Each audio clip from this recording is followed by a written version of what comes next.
Assalamualaikum warahmatullahi wabarakatuh. Alhamdulillahilladzi hadana li hadza ma kunna linahtadiya laula an hadanallah. Allahumma shalli ala sayyidina Muhammadin wa ala alihi wa sahbihi ajma'in. Wala haula wala quwwata illa billahil aliyil azim. Amma ba'd.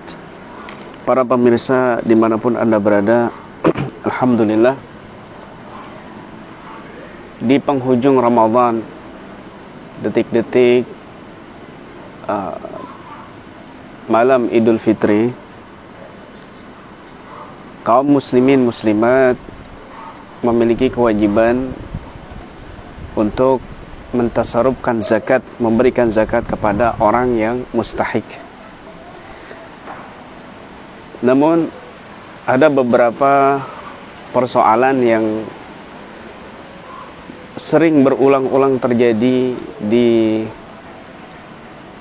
kalangan para pentasarruf zakat dan juga para panitia zakat yang ada di lembaga-lembaga ataupun di masjid-masjid ataupun di pondok pesantren dan lain sebagainya. Ya. Di antaranya mereka ini adalah orang-orang yang kadang-kadang mengatasnamakan amiluz zakah atau amil zakat, di mana amil zakat ini termasuk orang yang berhak menerima zakat, ya. Tetapi pada kenyataannya mereka ini bukan amil zakat sesuai fikih syariat yang sudah ditentukan prosedurnya, persyaratannya dalam fikih, dalam syariat Islam. Ya, bahwasanya diantaranya amiluz zakat itu adalah al-amilun, ya. Innamas shadaqatil fuqara wal masakin wal amil wal mu'allafati qulubuhum ya, ila akhirih. Amiluz zakat adalah orang-orang yang di dalam literatur fikih, amil zakat itu adalah man nasabahumul imam litawalli alal qiyam litawalli bil qiyam ala zakah.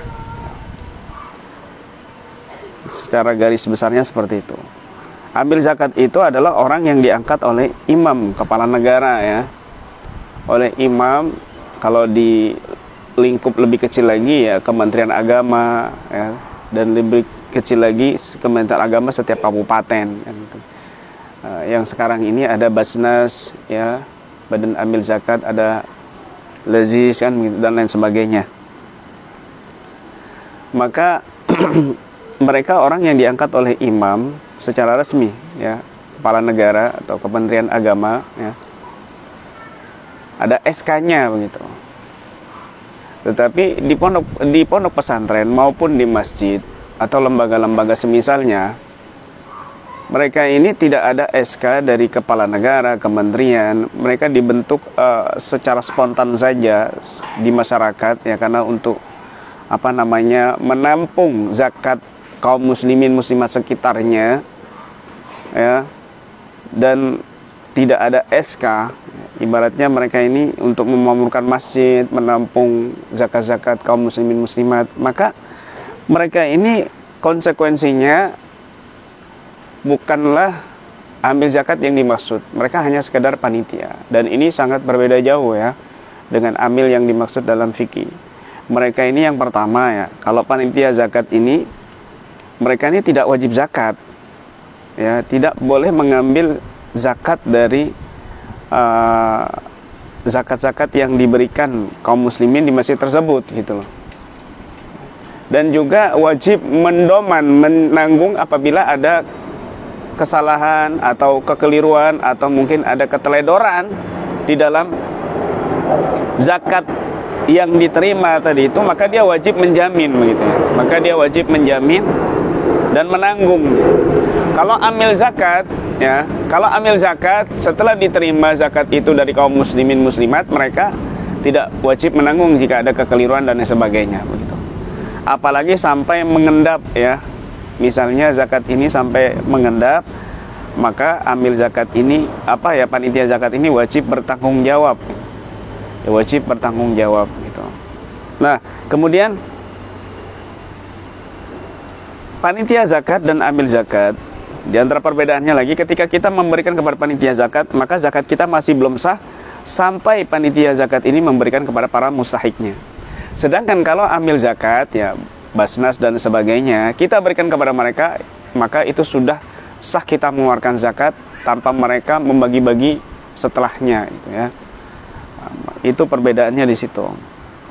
Maka ketika ada orang zakat fitrah ke masjid, kemudian oleh panitia zakat di masjid ini, zakat ini disebarkan kepada mustahiknya, lalu sisanya dibagi-bagikan kepada panitia zakat di situ, maka ini tidak sah zakatnya, ya, tidak sah zakatnya, kecuali kalau panitia zakat ini ada yang fakir miskin, gitu. Panitia zakat ini kondisinya ada yang fakir dan miskin. Fakir ini, orang kategori fakir itu orang yang kebutuhan hidupnya, penghasilannya tidak melebihi separuh daripada kebutuhan hidupnya. Misal kebutuhan hidupnya setiap tahunnya itu 500.000, tetapi dia hanya mendapatkan 200.000, tidak sampai separuh daripada dari 500.000-nya gitu. Ini fakir, gitu ya. Kalau miskin itu adalah orang yang sudah mencapai separuh penghasilannya, tapi tidak memenuhi kebutuhan dalam sebulannya, ya, setahunnya dan sebagainya, begitu. Itu miskin. Ya. Maka ketika panitia ini kondisinya dia fakir, dia miskin, maka boleh, ya, diberikan, atau dia terlilit hutang, maka boleh diberikan zakat dari zakat kaum muslimin muslimat yang diberikan kepada masjid itu. Kemudian ada salah persepsi dan salah kaprah di beberapa daerah, ya, yang sering terjadi, yaitu memberikan zakat ini kepada masjid, kepada musola, lembaga. Ini tidak sah, karena masjid, lembaga, musola tidak termasuk asnafus samaniyah, orang-orang yang mendapat berhak mendapat zakat, bukan 8 golongan itu. Masjid, ya, apalagi masjid ini kan dibangun sama orang-orang kaya, kan begitu. Maka ketika kita memberikan zakat, zakat fitrah, terlebih lagi zakat mal misalnya, ya, ini zakat mal saya tidak, zakat mal saya ini saya berikan kepada masjid. Nah, kemudian diterima sama panitia zakat, ditaruh ke kas masjid, ini enggak sah zakat malnya ataupun zakat fitrahnya, begitu. Ya, karena masjid, pondok, dan juga kepada kiai, misalnya memberikan zakat fitrah, zakat mal kepada kiai tidak sah kalau mengatasnamakan fisabilillah. Karena kiai, ustadz, guru, pondok, masjid, musola, pesantren bukanlah fisabilillah dalam madhab syafi'iyah, gitu ya. Bukanlah fisabilillah dalam madhab syafi'iyah. Bahkan seluruh 4 madhab sepakat, ya, bahwasanya masjid, ya, tidak boleh diberikan zakat atas nama fisabilillah. 4 madhab sepakat semuanya. Nah, begitu. Nah, kemudian apabila diberikan kepada masjid, kepingin diberikan kepada masjid, solusinya bagaimana? Solusinya mudah sekali, ya. Zakat mal misalnya, ya, zakat fitrah ataupun zakat mal misalnya diberikan kepada fuqara masakin dulu, gitu. Takmir masjid yang kondisinya dia fakir atau miskin diberikan. Ini saya sebenarnya memberikan kepada masjid, ya, untuk pembangunan masjid. Tapi kalau saya berikan kepada masjid kan tidak sah secara madhab syafi'iyah dan madhab yang lainnya. Maka kita berikan kepada takmir masjid yang fakir atau miskin. Setelah itu nanti si fakir miskin ini, ya, dari takmir ini memberikan kepada masjid. Itu hukumnya sah. Kalau misalnya takmir masjid ini memberikan separuh dan separuhnya untuk dia, nggak ada masalah, itu haknya dia, karena kita memberikan zakat ini kepada mustahiknya gitu, dan mustahiknya mau memberikan, menghibahkan kembali kepada masjid atau menjual kembali zakatnya, tidak ada masalah buat mereka begitu. Jadi solusinya begitu. Sekali lagi, zakat fitrah ataupun zakat mal tidak boleh diberikan kepada masjid, kiai dan lain sebagainya atas nama fisabilillah, nggak boleh ya, tidak sah secara madhab Syafi'i dan seluruh madhab yang lain. Kemudian ada lagi persoalan yang keliru ya. Jadi banyak orang datang membawa uang zakat fitrah ya, secara madhab Syafi'i ya tidak boleh, kecuali madhab ada satu madhab yang lain, Imam Abu Hanifah ya, membolehkan dengan kima ya, senilai akutul balad ya, makanan pokok daerah tersebut.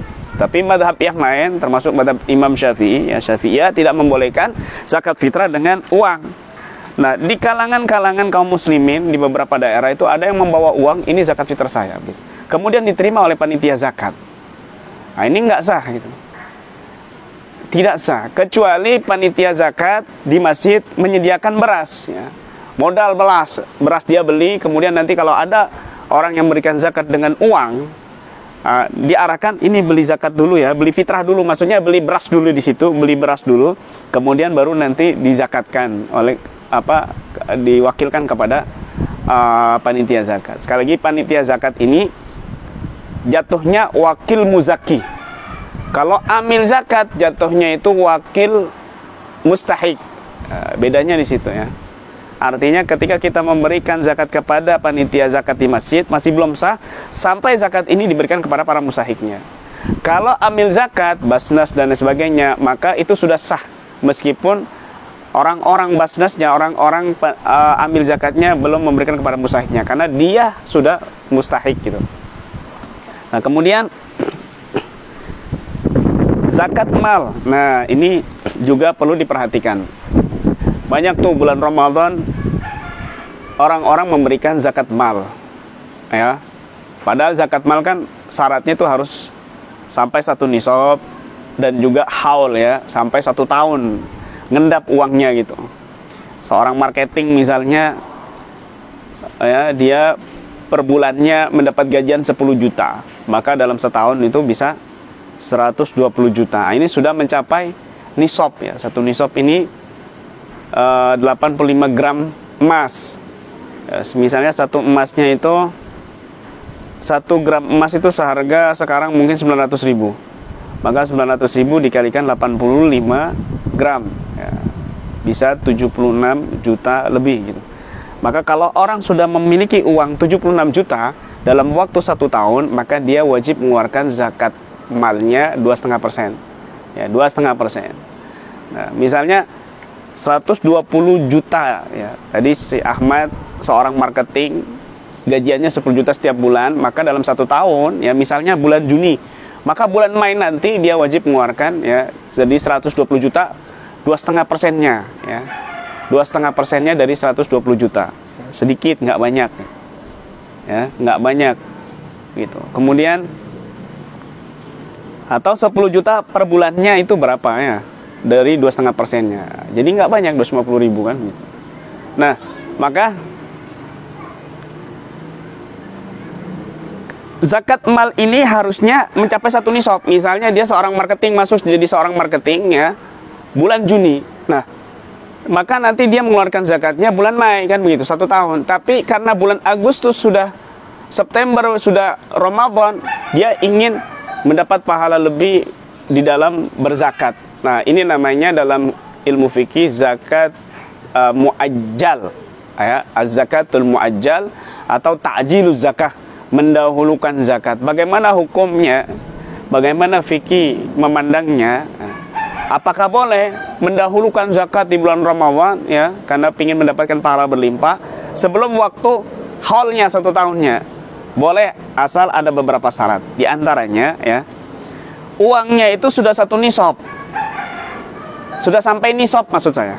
Uangnya itu sudah sampai nisab. Misalnya di bulan Ramadan ini dia sudah mencapai nisab uangnya itu 76 juta misalnya.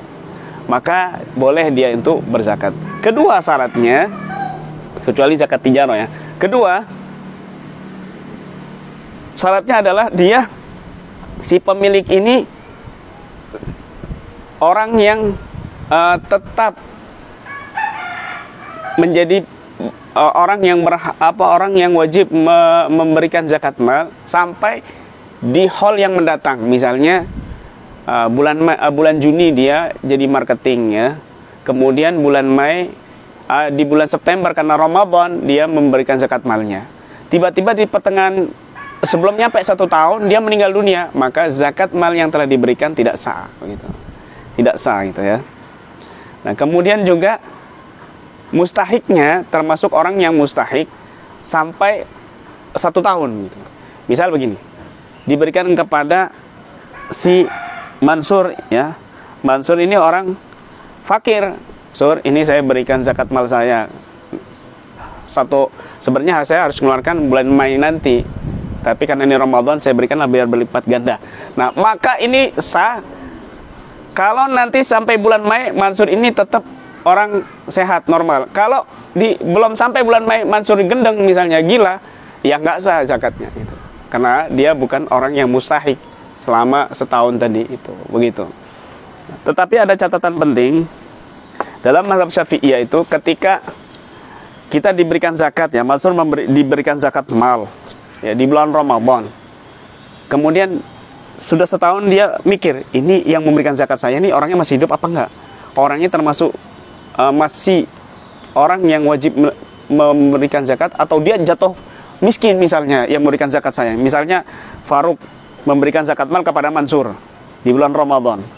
Kemudian Mansur mikir, ini Faruk sehat normal apa gendeng ya dalam setahun ini ya gitu.